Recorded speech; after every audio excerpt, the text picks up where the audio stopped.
Oi pessoal, eu vou falar sobre a questão 41 do segundo exame de qualificação da UERJ, visando o vestibular de 2013. Primeiro passo, a gente vai ler a questão, uma questão simples que trabalha o conceito de NOx, variação de NOx, tá? Questão número 41, enunciado. Substâncias que contêm metal de transição podem ser oxidantes. O que significa, pessoal, uma substância oxidante? Aquela com tendência a oxidar outra substância que esteja frente a ela.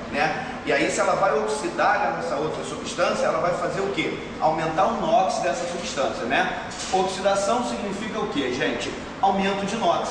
No caso, a substância estará perdendo elétrons, o elemento estará perdendo elétrons, certo? E aquela que sofre oxidação é aquela que tende a reduzir a substância oxidante que reagiu com ela, Vamos dar uma lida desse enunciado aqui.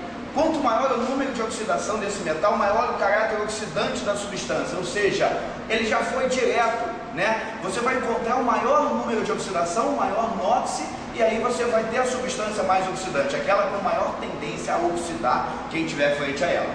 Opa, pessoal, em um processo industrial no qual é necessário o uso de um agente oxidante, estão disponíveis apenas 4 substâncias: FeO, Cu2O, Cr2O3, KMnO4, ou seja, temos 3 óxidos, compostos binários, onde o oxigênio é o elemento mais eletronegativo, e um sal.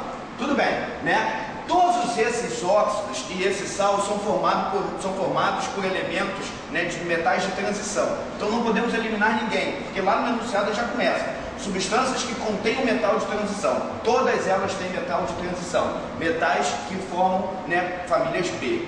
Ok, a substância que deve ser utilizada nesse processo pode apresentar maior caráter oxidante? O negócio é o seguinte, gente.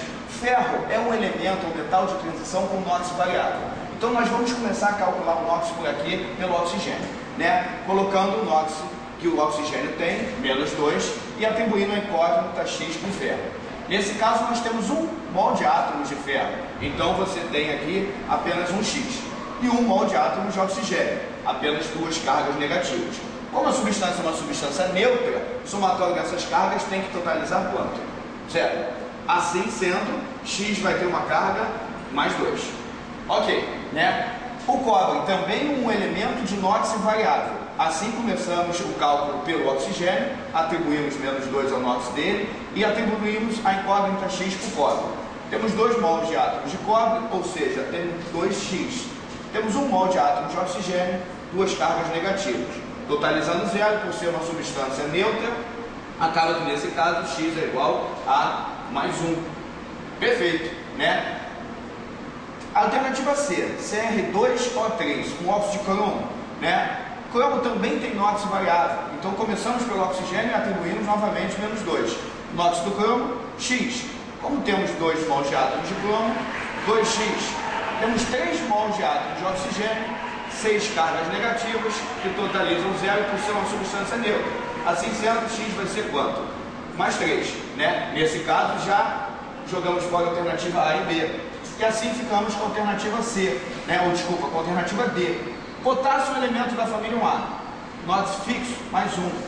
Manganês, elemento de transição, NOx variável X. Oxigênio, menos 2.